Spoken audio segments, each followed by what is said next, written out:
the photograph where the yellow square is drawn as well, the shadow is seen. That's the spot on the lunar surface on the south pole where Vikram has landed quite safely, and the rover is out as well. And Chandrayaan 2, while orbiting the moon, has captured the priceless picture and giving us another confirmation or an overhead picture, like a fisheye picture, that how Vikram has safely landed. You can see Vikram standing vertically tall just over the lunar surface, in the lunar surface in the south pole, and the rover Pragyan is also out, but the rover is not seen because the orbiter is quite has a good height where it can't capture. But the high definition camera on Chandrayaan 2 has captured the Vikram landing, standing calm and tall in the southern pole of the moon. And thank you so much for bringing us that breaking piece of information. Those images that have been released, you can see those images on your screens right now of Vikram lander on the moon's surface.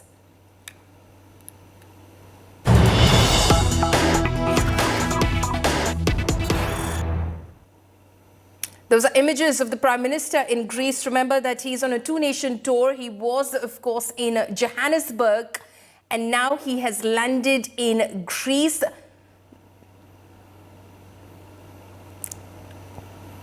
A very engaging conversation there. The first Prime Minister, of course, to visit Greece. Prime Minister there being accorded a ceremonial welcome. The Indian diaspora also awaits the Prime Minister's arrival in Athens, Greece. You can see those images of the Prime Minister who's reached Greece.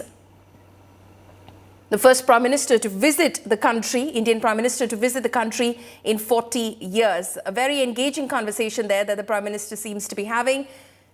Bilateral talks will be held between the two nations. Remember, the Prime Minister had a very packed schedule as he was at the BRICS summit in Johannesburg before landing in Greece, the first Indian Prime Minister to arrive in Greece in 40 years. So those are the images, of course, of the Prime Minister. He is, of course, visiting Greece, accepting an invitation from the Greek Prime Minister Mitsotakis. He, in fact, this will be the first visit by an Indian Prime Minister to Greece in 40 years. The Indian diaspora in Athens expresses excitement. The Indian diaspora in Greece has expressed their excitement and happiness over Prime Minister Modi's upcoming visit to the country. Of course, he is already in Greece at the moment, and those images you see of the Prime Minister in Greece, there will be bilateral level talks between the two nations. Greece, of course, laying out the red carpet for Prime Minister Narendra Modi, because the Prime Minister is the first Indian Prime Minister to visit Greece in 40 years. So clearly the Prime Minister is engaging in conversations, in diplomacy with nations which had been neglected in terms of India's foreign policy for a while, but the Prime Minister making it a point, of course, to visit these countries, engage with them as we speak. Geeta is joining us over the phone line right now. Geeta, tell us more about what can be expected of this visit to Greece. Well, the Indian envoy to Greece, Rudrendra Tandon, in an interview said that the main focus and agenda is going to be, there are two very important aspects that he spoke of. One is cross-border terrorism, and the fact that that is important not just for India, but also for Greece, that also now suffers from a bit of a security issue. And the other very important aspect, certainly, Paulumi, with every country that India engages with is trade and economy. So there is going to be a lot of discussions on furthering economic ties between the two countries. Like you rightly pointed out, the last time that an Indian premier actually visited Greece was Indira Gandhi.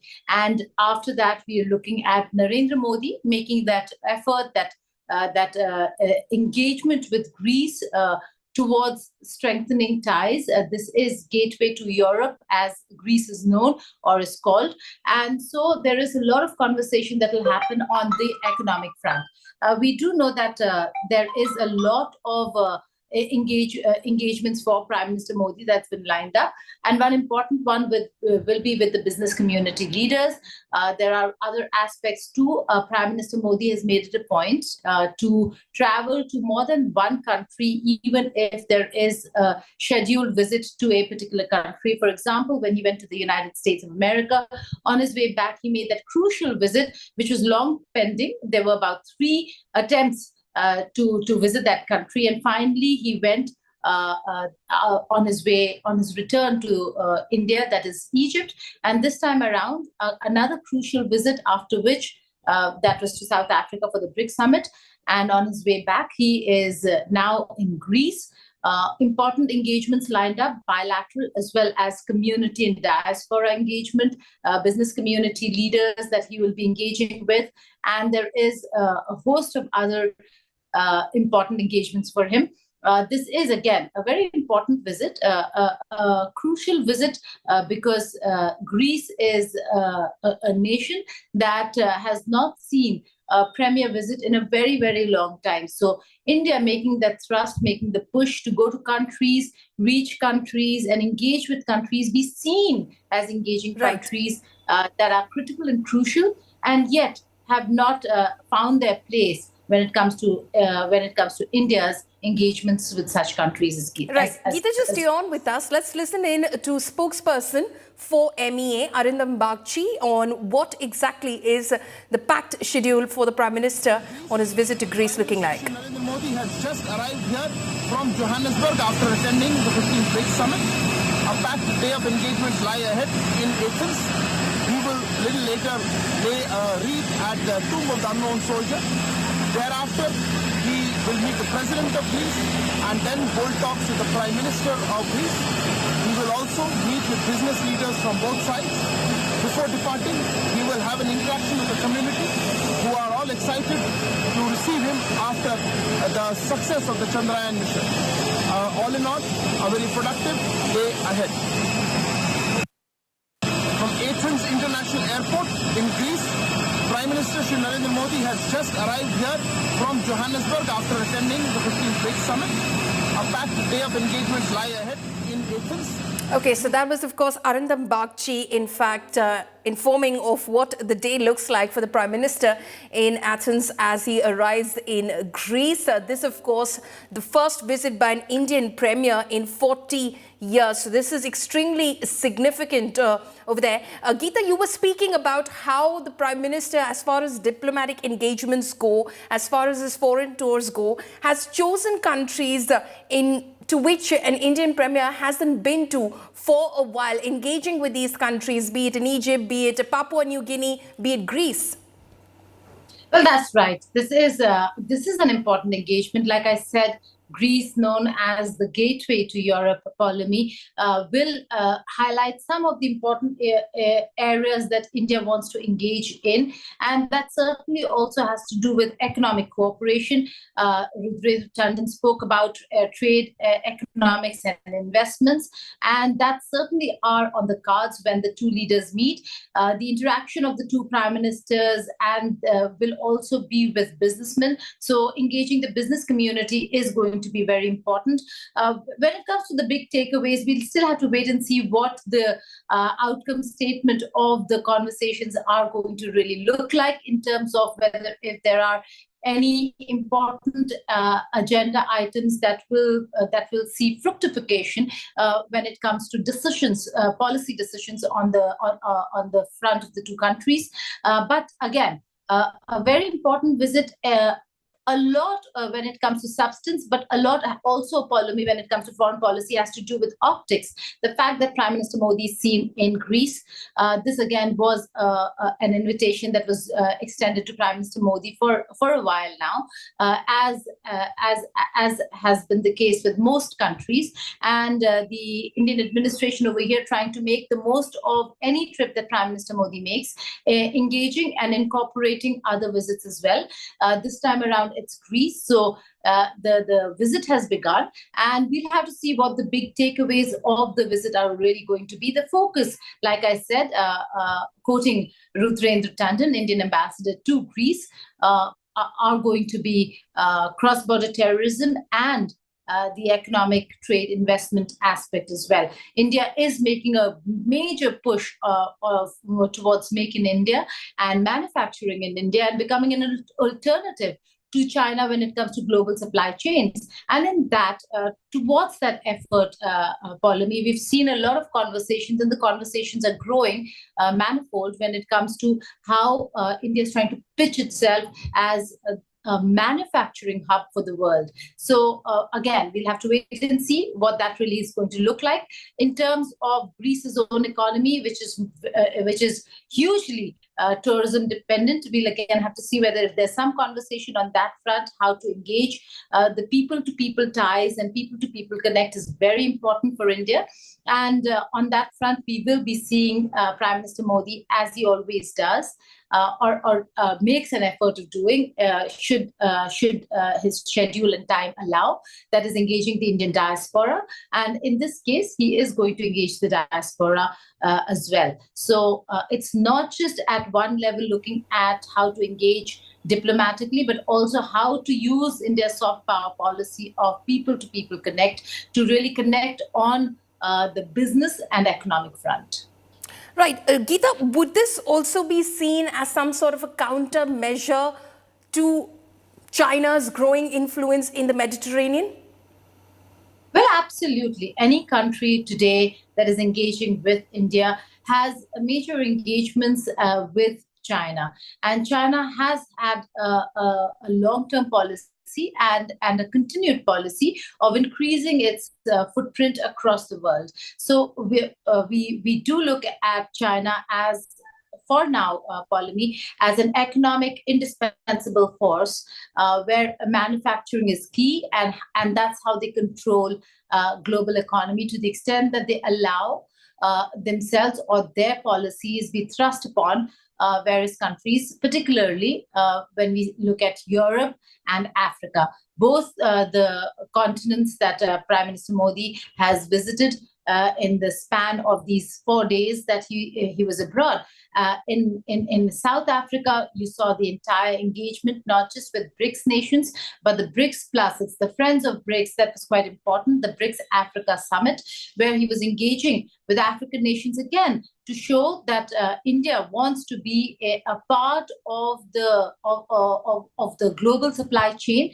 And while in the BRICS, China did take a lead on many of these conversations that they had with various African countries. In Greece, the matter is very different. It's a bilateral engagement. And yes, India is trying to become the voice and the alternative, not just to China, but also voice of the global south, of developing countries who have a lot of concerns with regards to how policies are formulated by the developed world.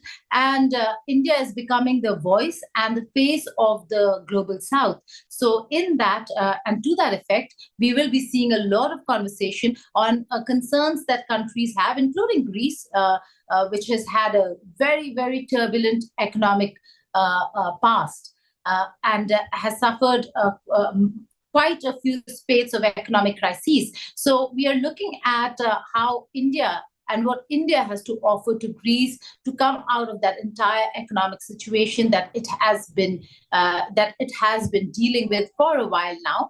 And in that, looking at becoming the alternative. So yes, there are a lot of engagements. Again, it will be interesting to see what the business community of Greece, Paulami, has to offer to India. Okay, staying with China, in fact, we're getting more news that's coming in right now. Geeta, just stay on with us. The information that we're getting now from sources within the Indian Ministry of External Affairs is that China requested for talks with Prime Minister Modi at the BRICS summit. So they wanted a bilateral engagement. MEA sources say that Prime Minister Modi-Xi meet was informal. After speculation over Modi seeking talks with Xi, Centre now clarifies, the MEA clarifies that China sought time to meet Modi, but of course they met otherwise on the sidelines. Geeta Mohan is joining us for more on this. Geeta, what more can you tell us? Again, Pallavi, when it comes to India and China, it becomes a very interesting story. On India and China, the Chinese side in their statement yesterday had claimed that it was an informal meeting that took place where the border issues were raised on the insistence of Prime Minister Modi. And now sources are telling us that, well, the conversation for a bilateral meeting, like a structured bilateral meeting, was pending from the Chinese side, and it is during the BRICS summit, on the sidelines of the BRICS summit, that an informal conversation, what in diplomatic terms we also call a pull-aside, took place. And that happened on the sidelines of the BRICS summit. The two leaders must have come face to face and they had that informal conversation. But to say that it was on the insistence of one side or the other, which the Chinese side claimed, certainly the Indian side are rejecting, with the information that we are getting right now, saying that the bilateral meeting, the request for a bilateral meeting was pending from the Chinese side. So with India and China, expect at least some sort of a difference in how they view and they perceive, not only at the border, but even when it comes to diplomatic terms, language, and process and approach. For the Chinese side, they continue to claim that it was on the insistence of the Indian side and Prime Minister Modi. And on the Indian side, sources in the government have told India Today that it was on the insistence of the Chinese side. However, when it comes to a bilateral meeting, that really did not take place. It was not a structured bilateral as Prime Minister had with Ethiopia, Senegal, Mozambique, and Iran. And so did President Xi with many other African nations, including Tanzania and Malawi. But over here, it was a pull-aside. Pull-asides normally do not happen on the insistence or invitation of any country. It just happens when the leadership find an opportunity and want to speak.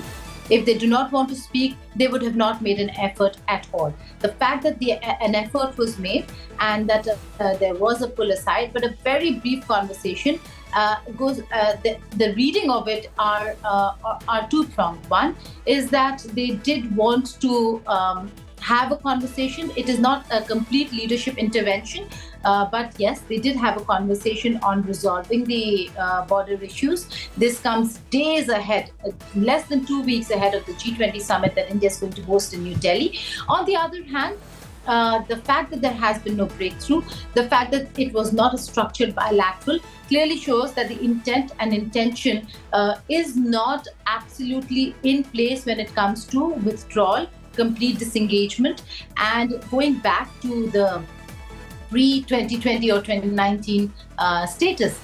So there are issues over here.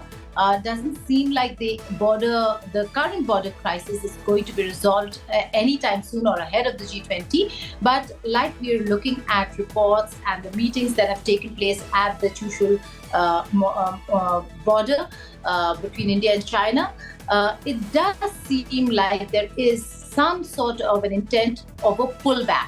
Now, where and to what extent is certainly something we'll have to see, because those details have not been divulged yet. However, again, India and China, when it comes to their perception and approach to even a meeting, can vary. And over here, it has varied to quite an extent, where the two sides are insisting that it was the other that sought a meeting.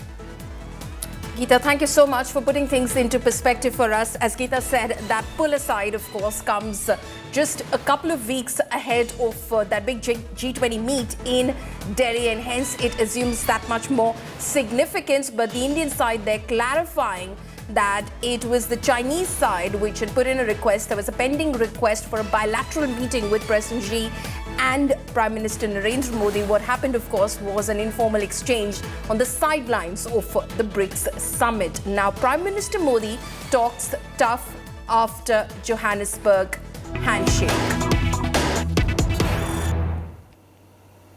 Okay, we're getting images now from Greece in Athens, where the Prime Minister has reached his hotel. Remember, he arrived just a short while ago, and we can see those images of the Diaspora, which is waiting for Prime Minister Modi at the moment. You can see images of the Prime Minister who has reached the hotel.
coming in from outside the hotel in Athens, Greece, where the Prime Minister is expected to arrive shortly. He just landed a short while ago in Athens, Greece for a one-day visit to, of course, the European nation. This is the first visit by an Indian Premier to Greece in 40 years. The last visit was in 1983. And now Prime Minister Narendra Modi has landed. You see those images of the Prime Minister there walking across the road to greet members of the Indian diaspora who've been waiting over there for hours to greet Prime Minister Narendra Modi. This is outside the hotel in Greece.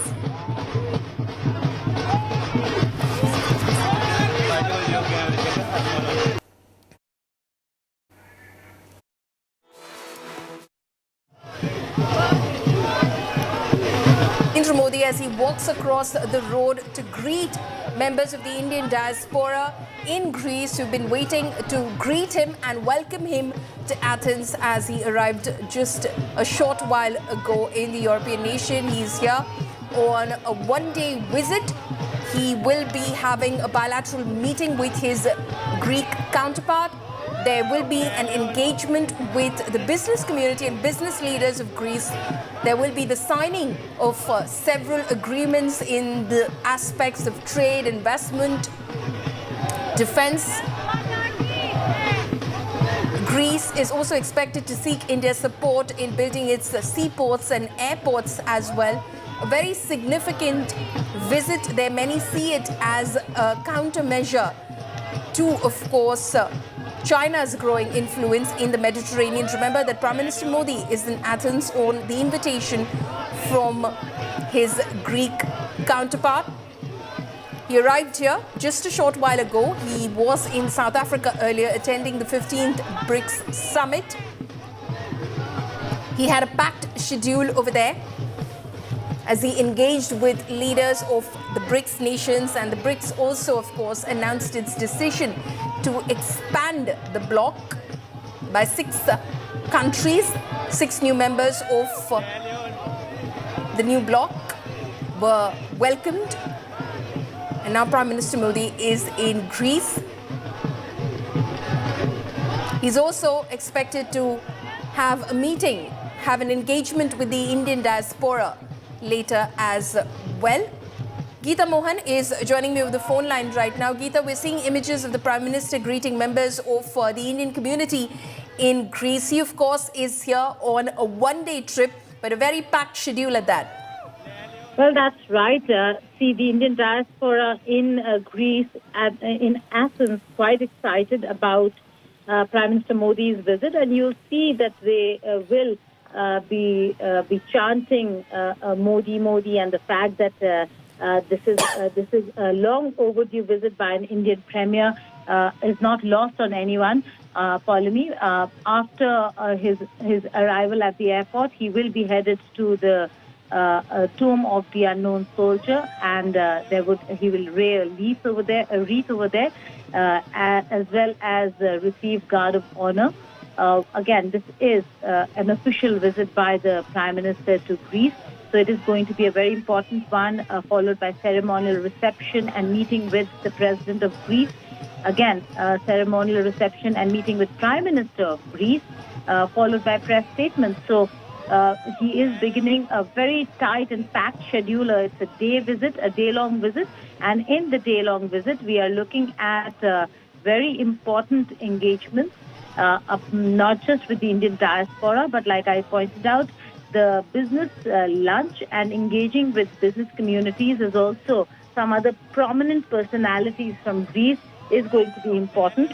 While the Indian diaspora and members of the Indian community are welcoming him at the hotel, he is also to interact with them later in the evening ahead of his departure from Athens. So a packed schedule. It's a minute-by-minute count from his journey from South Africa to Athens, to the whole day that will be packed with guard of honor, ceremonial receptions, major engagements with the government, press statements, and of course the business community conversations. Two aspects that Ambassador of India to Greece, Rudrendra Tandon really highlighted were the conversations surrounding trade, economics and investments, as also cross-border terrorism, which, according to him, is generally forgotten as threat to international peace and security. Countries normally consider cross-border terrorism as a bilateral or a regional security issue. But in the larger perspective, it has become an issue of threat to international peace and security, which is what is going to be highlighted by India, since India faces much of these issues and concerns in the region, particularly from the Western neighbor. So that certainly is going to be an important aspect. But we will have to see what the takeaways of the conversations with Greek businessmen and Indian businessmen are really going to be. What are the practical ways and levels of engagement that can really translate into strengthening of economic ties between the two countries. So important engagements ahead, and it begins with Prime Minister Modi being made to feel at home with none other than the Indian community waiting to receive Prime Minister Modi at the hotel. Right. Geeta, thank you so much for bringing us all of those details. So those images of the Prime Minister there being greeted and welcomed to Athens by members of the Indian community in Greece.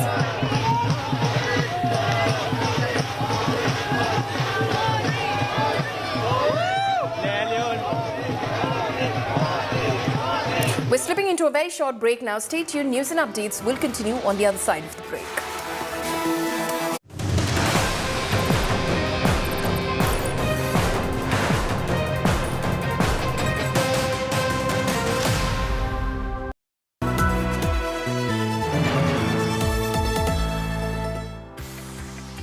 This is a big year for India because of the G20 presidency. The Prime Minister has spoken again and again over the last few weeks about making India the third largest economy in the world and to achieve economic leadership by 2047, because this is India Mission 2047, which is the broad overarching theme of the India at 100 Summit, and looking forward to seeing you in the capital on the 26th of August for the Business Today India at 100 Summit.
Air quality today. In Delhi, 73. In Mumbai, 51. In Kolkata, 53. In Bangalore, 34. In Chennai, 35. In Hyderabad, 77.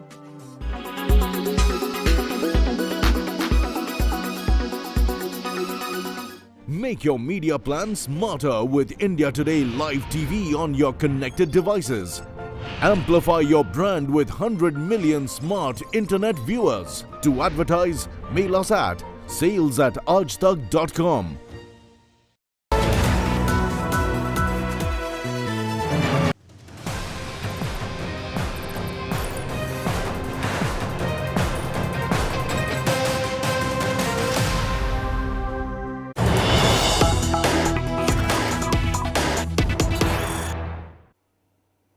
News coming in right now. Rahul Gandhi trains guns on Modi government, says Muslims and people of Manipur under attack. Rahul's attack remark triggers controversy. He, in fact, hid out at the BJP during an interaction in Kargil. BJP leaders slammed Rahul Gandhi's attack remark. They say Manipur situation created by the Congress. BJP asked, why not talk about Bengal and Odisha? Listen in to Rahul Gandhi and the reactions that have been pouring in. Muslims are under attack in India. This is not wrong. But you must also realize that there are many other people also under attack in India. Okay? Please look at what is going on in Manipur today. For 4 months, Manipur has been burning. Right? So you must not think that you are the only people under attack. No. All sorts of... Yeah, it is happening. Of course it is happening. But it is happening to Muslims, it is happening to other minorities, it is happening to Dalits, it is happening to tribals. Right? Because it is the attitude and the approach of the BJP.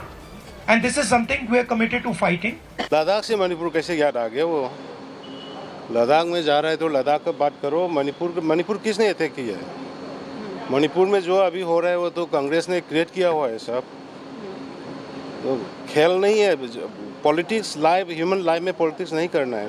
Rahul ji को हम इतना ही बोलना चाहता हूँ, लद्दाख का बात करो. मणिपुर बार बार बोलते रहे कि उसका कांग्रेस का शासन, ये इसमें क्या हो रहा है, राजस्थान में क्या हो रहा है, उसका अलायंस कलकत्ता में, बंगाल में क्या हो रहा है, और रिसेंटली उसका अलायंस ये दिल्ली में क्या हो रहा है, उसको सब देख के बात करना चाहिए ना. श्रीमान राहुल गांधी जी के ही परिवारजन थे, चाहे पंडित नेहरू हो जिन्होंने कह दिया था असम को टाटा बाय बाय, जो छोड़ गए थे आसाम. उनकी ही दादी थी श्रीमती इंदिरा गांधी जी, जिन्होंने मिजोरम में बम फेंकवाए थे एयरफोर्स के द्वारा, हज़ारों लोगों की मृत्यु हो गई थी. इनकी ही कांग्रेस और कांग्रेस समर्थित सरकारें थी जब ये सारे 2011, 1993 सब उस समय के ये होता रहा. क्या ये देश ने देखा नहीं? कांग्रेस जितना मर्जी दुष्प्रचार कर ले, वो आग में घी डालने का काम कर रहे हैं, लेकिन वो सफल नहीं होंगे. मणिपुर में हम शांति चाहते हैं और कांग्रेस राजनीति करना चाहती है. My colleague Ashraf Ani is now joining me live on this. Ashraf, clearly Rahul Gandhi's remarks at that interaction in Kargil have sparked quite the